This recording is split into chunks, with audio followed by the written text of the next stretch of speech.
हाय, मैं Dhananjay Kumar, director of mentor community classes बाढ़। पिछले 4 दिनों से आपका ऑनलाइन क्लास बाधित था। इसका हमें भी खेद है। विशेष कारण आप लोग को पता है कि ऑनलाइन क्लास का बाधित होने का कारण क्या था। तो हम लोग जो है विद्युत धारा का पार्ट 1 पार्ट 2 का वीडियो बनाए थे और उसका हम लोग आज फाइनल पार्ट बनाने जा रहे हैं, जिसमें कुछ टॉपिक्स का चर्चा करना था।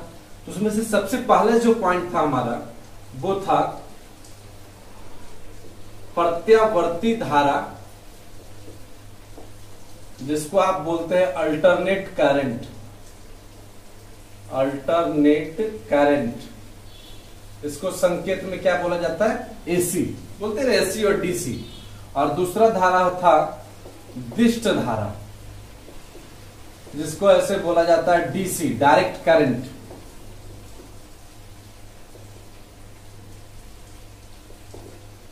देखिए, तो टॉपिक ये था, इधर आ रहा था ना, इधर ठीक है। हाँ, तो टॉपिक ये था हमारा कि एसी और डीसी।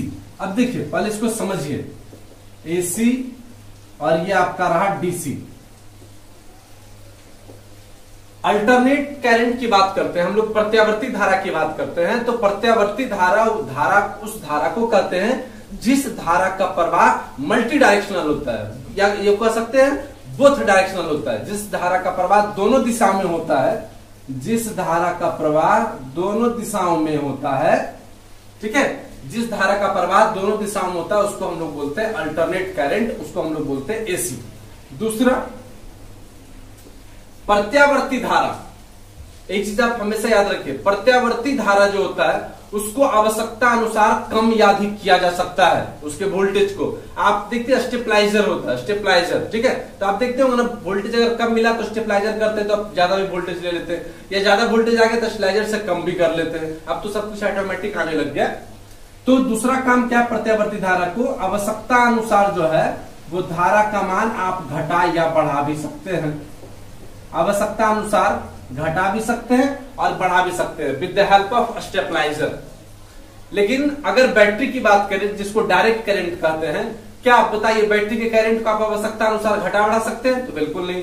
जो वो करंट देगा वो कंटिन्यूअस करंट देगा, जबकि एसी को आप अपने आवश्यकता अनुसार घटा या बढ़ा सकते हैं। जैसे हम आपको एक एग्जांपल भी देना चाहेंगे कि ट्रांसफार्मर में जब करंट आता है 11,000 और उसके बाद वो करंट निकलता है 440। अब बताइए, जब 11,000 वोल्ट आया और वो ट्रांसफार्मर जब हम लोग को घरेलू विद्युत के रूप में दिया तो वो 440 में कन्वर्ट करके दिया।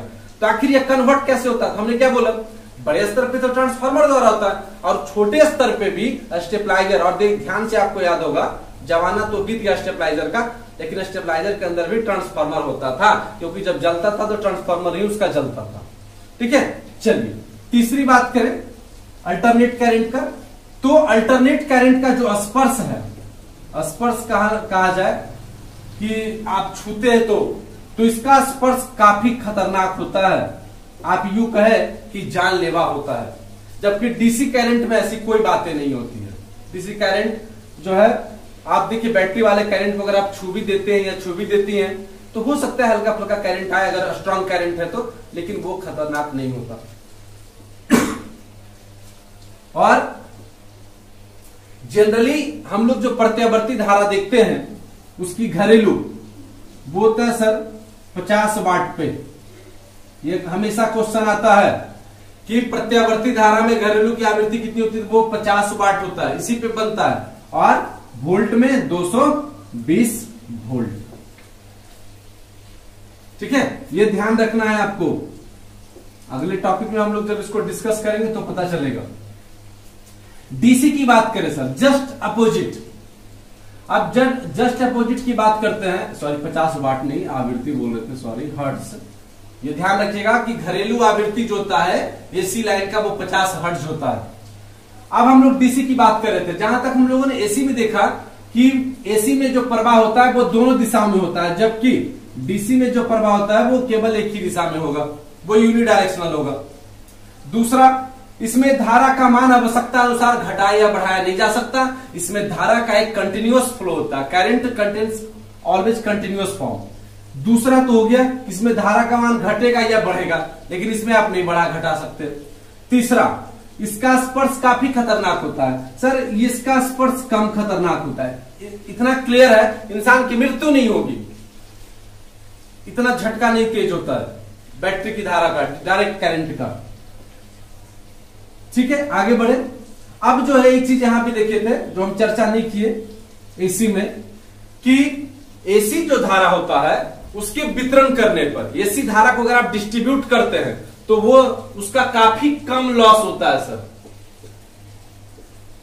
एसी धारा का लॉस काफी कम या नहीं के बराबर होता है। यही कारण होता है कि आप एक रूम में एक बल्ब जलाए, दूसरे रूम में दूसरा बल्ब जलाए, तीसरे रूम में तीसरा बल्ब जलाए, तो आप देखिए कि बल्ब के लाइट पे कोई फर्क नहीं पड़ा। लेकिन अगर उसी बैटरी वाले से आप जलाएं, एक रूम में एक बल्ब जलाएं, दूसरा में दूसरा जलाएं, तीसरा, तो जैसे जैसे वो बढ़ते जाएगा उस पर लोड, वैसे वैसे उसकी कैपेसिटी कमजोर होते जाएगी।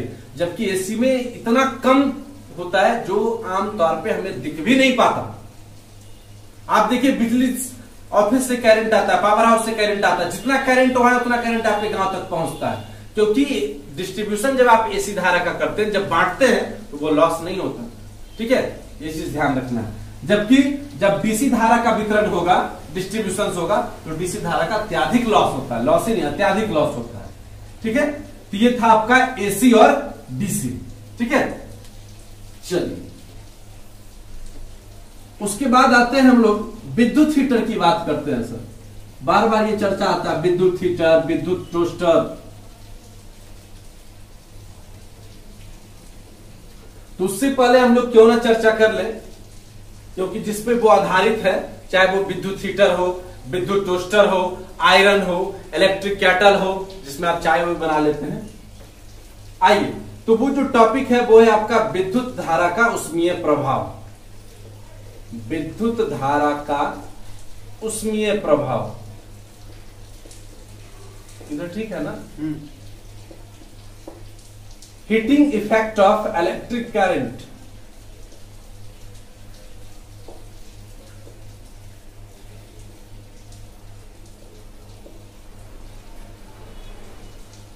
अब देखिए विद्युत धारा का उष्मीय प्रभाव क्या है। कहता है कि जब किसी चालक तार से विद्युत धारा प्रवाहित की जाती है तो निरंतर समय तक प्रवाहित होने के फलस्वरूप उससे उष्मा का प्रवाह होता है और प्रकाश भी निकलता है। इस प्रकार के प्रभाव को विद्युत धारा का उष्मीय प्रभाव या heating effect of electric current कहा जाता है। और ये नियम सबसे पहले जूल नामक वैज्ञानिक ने दिया था। इस कारण इसे जूल का उष्मीय प्रभाव भी कहा जाता है। जूल का उष्मीय प्रभाव भी कहा जाता है। ठीक है, तो हीटिंग इफेक्ट ऑफ करंट क्या है कि जब किसी चालक तार से विद्युत धारा प्रवाहित की जाती है तो विद्युत धारा प्रवाहित होने के फलस्वरूप उसमें एवं प्रकाश निकलता है।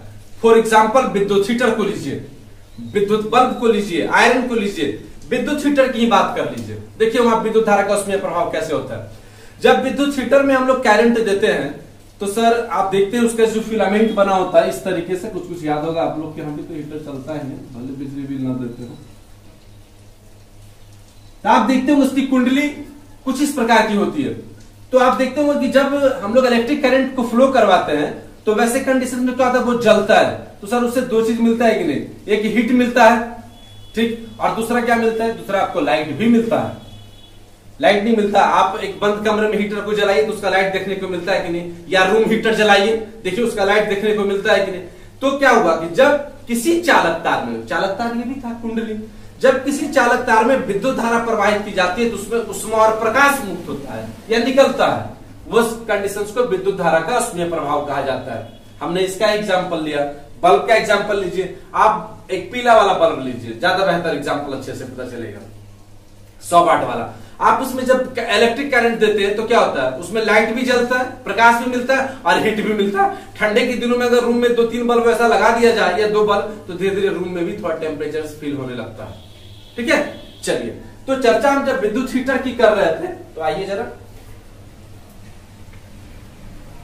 देखिए, इसमें बहुत सारे उपकरण हैं जो इस पे आधारित हैं। कुछ एग्जांपल ले लीजिए, क्वेश्चन आएगा। विद्युत हीटर, टोस्टर जिस पर ब्रेड आप गर्म करते हैं सर, आयरन, विद्युत बल्ब,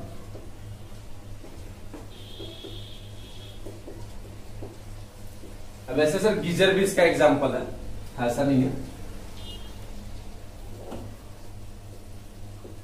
गीजर जिसमें आप पानी गर्म करते हैं नहाने वहाने के लिए। ठीक है, अब हम लोग मुख्य रूप से जो चर्चा हमारा है वो है विद्युत हीटर।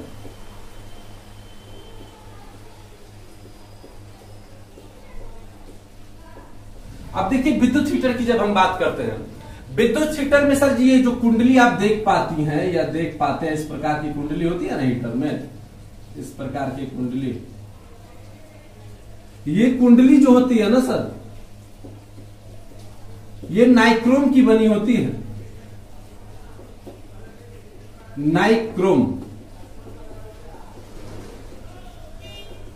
NI और CHROME, NI फॉर निकेल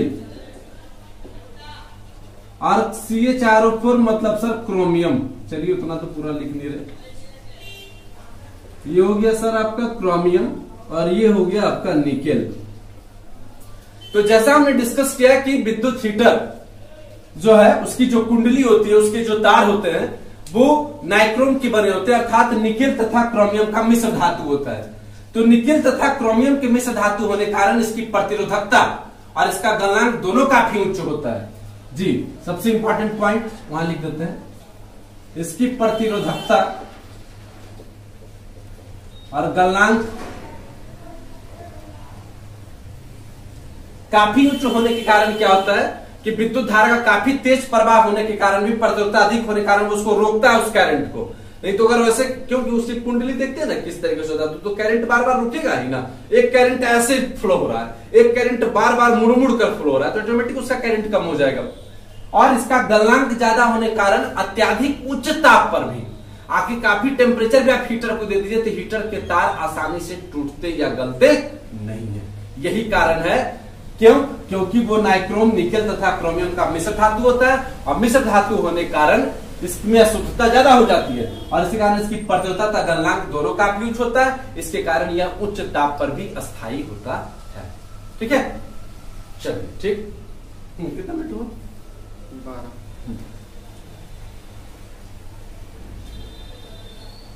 आइए कुछ और छोटा छोटा सा पॉइंट है, चर्चा करके आगे बढ़ते चले जाते हैं। उसके बाद जो आपका पॉइंट था गैल्वेनोमीटर, अक्सर आप देखिएगा सर सेट में क्वेश्चन आता है गैल्वेनोमीटर।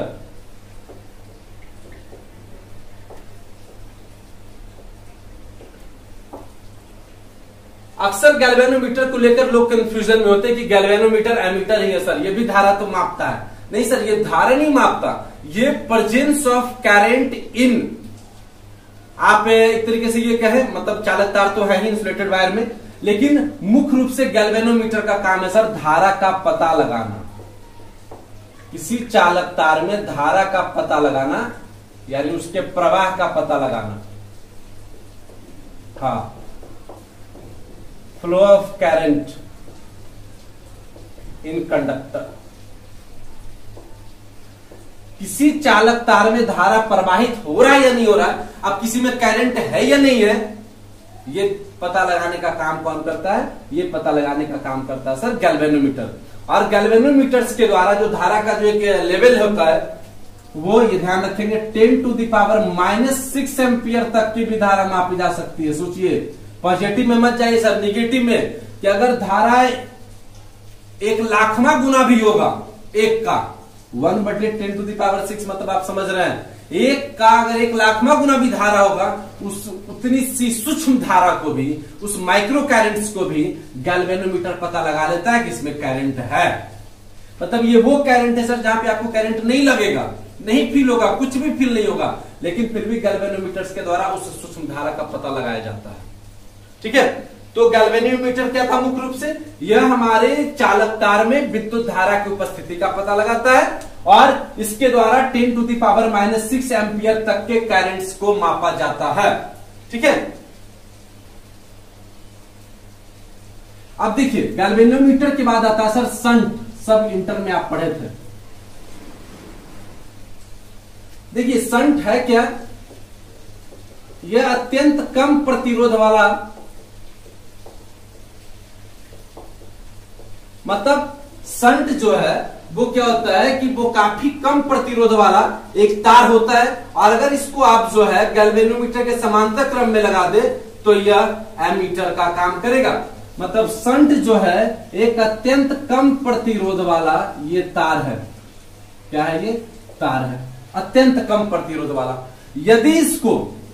यदि शंट को गैल्वेनोमीटर के साथ, तो ध्यान से समझेंगे, यदि शंट मतलब अत्यंत कम प्रतिरोध वाले तार को गैल्वेनोमीटर के साथ अगर समांतर क्रम में जोड़ दिया जाए, यदि समांतर क्रम में जोड़ दिया जाए तो ये क्या बन जाएगा? ये बन जाएगा सर अमीटर। ठीक है, ये बन जाएगा आपका एमीटर। एमीटर क्या? अभी आप पढ़े थे पिछले क्लास में, मीटर वोल्ट मीटर में अंतर हमने पढ़ाया था। एमीटर जो विद्युत धारा की प्रबलता मापती है, जो मेजरमेंट करता है intensity of the current. Ammeter क्या था? विद्युत धारा की प्रबलता।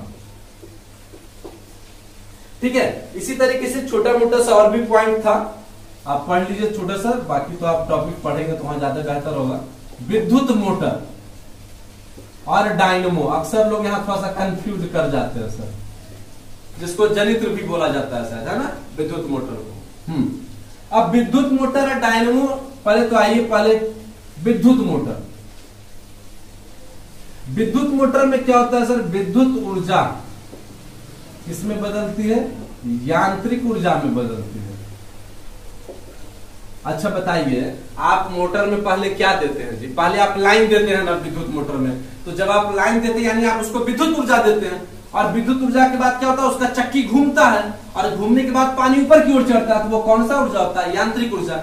यानी कहने का मतलब ये हुआ कि विद्युत मोटर जो है वो क्या करता है कि विद्युत मोटर का काम है विद्युत ऊर्जा को यांत्रिक ऊर्जा में बदलना। जबकि अगर यहीं पे हम लोग चर्चा कर ले, डायनेमो, जिसको हम लोग विद्युत जनित्र भी कहते हैं, जनरेटर, विद्युत जनित्र, ध्यान रखेंगे ये उसी रूप में होता भी है। विद्युत जनित्र, जनरेटर, बार बार आप सुनेंगे। इसमें उल्टा होता है सर। इसमें देखते हैं ना, पहले क्या करते हैं, आप जनरेटर्स को देखे होंगे, शादी विवाह का सीजन है, देखते हैं तो उसको पहले पूरा पूरा घुमाता है उसको, तो जब पूरा पूरा उसको घुमाते हैं यांत्रिक ऊर्जा देता है, और उसके बाद हमको कौन सा करंट मिलता है सर? उसके बाद हमको मिलता है विद्युत ऊर्जा। यानी ये जस्ट इसका उल्टा होता है, यानी यांत्रिक ऊर्जा बदलती है आपका इसमें विद्युत ऊर्जा में। ठीक है, तो ये विद्युत मोटर अलग सा पॉइंट है, और ये विद्युत जनित्र या डायनेमो अलग सा पॉइंट है। इस दोनों में डिफरेंस होता है, और इस चीज को आप समझेंगे। यहां तो नहीं आ रहा होगा, नहीं ना, ठीक। तो उसके बाद जो पॉइंट था, यहां तक तो हम लोग हो गया, एक दो पॉइंट और बचा है।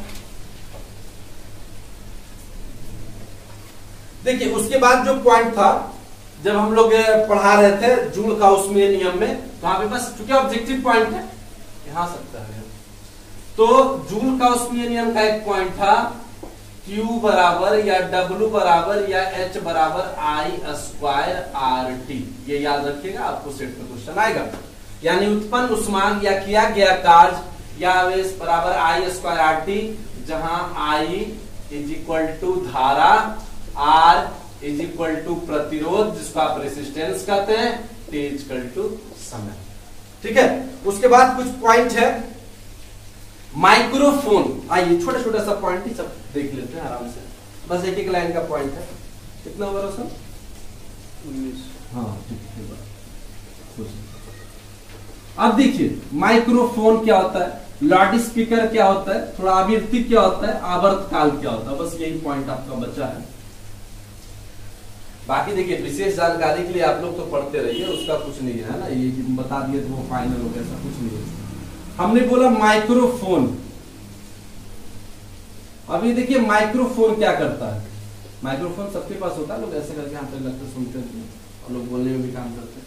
इसमें इसका काम क्या है, मेन वही सीखना है आपको, विद्युत ऊर्जा को इसमें पहले इलेक्ट्रिक करंट देते हैं और वो यांत्रिक ऊर्जा में बदलता है। अक्सर क्या होता है ना, जैसे लोग माइक्रोफोन का नाम सुनते हैं,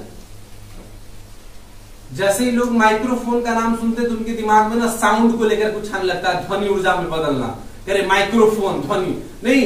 यहाँ पे ध्यान रखिए, माइक्रोफोन विद्युत ऊर्जा को यांत्रिक ऊर्जा में बदलने का काम करता है। और दूसरा जो था, पहले ये भी जान लें कि अगर ये किस सिद्धांत पे काम करता है, क्वेश्चन आता है, विद्युत चुंबकीय प्रेरण, एक विद्युत चुंबकीय प्रेरण सिद्धांत, यही प्रेरण सिद्धांत जो शायद विद्युत चुंबकीय प्रेरण टाइमिंग दिया था ना, हाँ, तो यही विद्युत चुंबकीय प्रेरण सिद्धांत जिसको इलेक्ट्रोमैग्नेटिक इंडक्शन अंग्रेजी में कहा जाता है। ठीक है, तो माइक्रोफोन का काम क्या है, फिर से हम लोग सुन लें। माइक्रोफोन का काम है कि हम इसमें विद्युत ऊर्जा देते हैं और विद्युत ऊर्जा के फलस्वरूप हमें यांत्रिक ऊर्जा मिलती है। माइक्रोफोन किस सिद्धांत पे आधारित है, तो माइक्रोफोन सर विद्युत चुंबकीय प्रेरण इलेक्ट्रोमैग्नेटिक सिद्धांत पे आधारित है।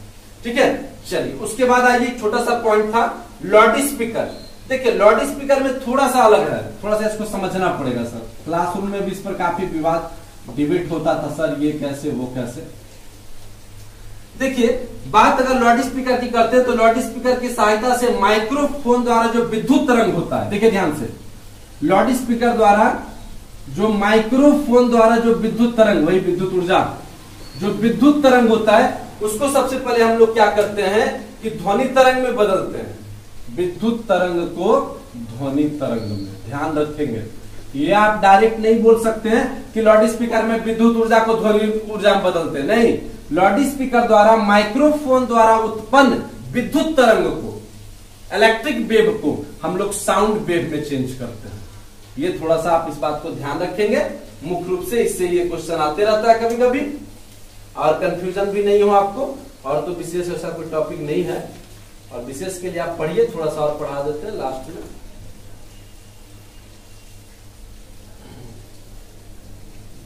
उसके बाद थोड़ा सा आवृत्ति और आवर्तकाल 2 मिनट और ले लेते हैं हम आपका। देखिए एक बात हम आपको हमेशा बताते हैं, जितना भी हम पढ़ा ले सर वो सिर्फ एक परीक्षा का दृष्टिकोण है। विशेष नॉलेज के लिए आप स्टडी कीजिए, और आप क्यूज अटेंड करते हैं, सभी लोग कर रहे हैं, बहुत अच्छा लगता है। और जितना क्यूज अटेंड कीजिएगा तो वहां से कमियां आपकी भी हमारी भी निकल के आएंगी, और जितना आप कमी निकालेंगे सर उतना बेहतर होगा आपके लिए और हमारे लिए भी। ठीक है, इसलिए आप क्यूज कीजिए, फिर इसका भी क्यूज करवा दिया जाएगा। जस्ट हमने बोला आवृत्ति, ये टॉपिक पढ़िए थोड़ा सा। आवृत्ति क्या होता है, फ्रीक्वेंसी।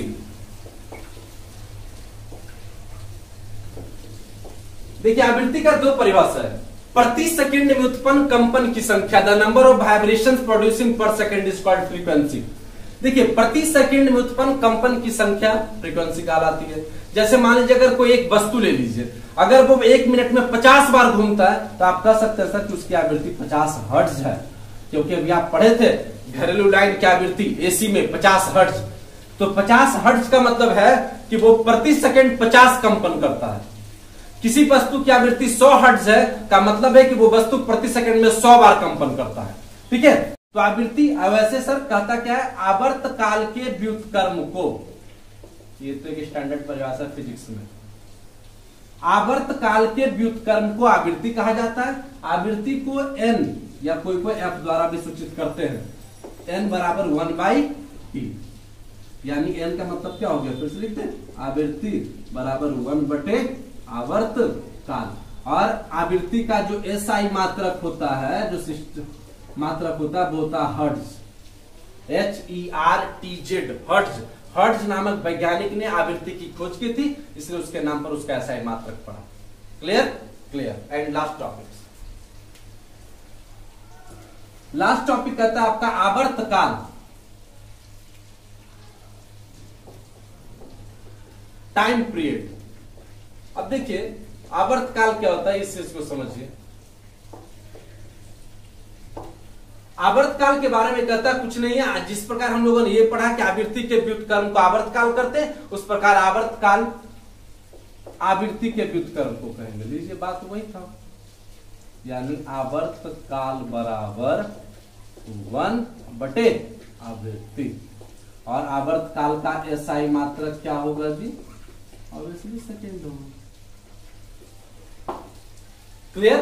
तो इस तरीके से हमने आपको बताया कि आवर्त काल का जो SI मात्रक होता है वो सेकंड होता है। जिस प्रकार आवृत्ति आवर्त काल के व्युत्क्रम के बराबर होता है, उस प्रकार आवर्त काल भी आवृत्ति के व्युत्क्रम के बराबर होता है। ठीक है, चलिए तो हम लोग फाइनल यही करते हैं, और आप लोग से आशा और उम्मीद करेंगे कि आप लोग जो है घर पे रहिए, सतर्क रहिए, सुरक्षित रहिए, कि साथ साथ जो भी टेलीग्राम पे आपका क्लास चलता है, जो भी कि उसका टाइम है, आप उसको अटेंड किया कीजिए।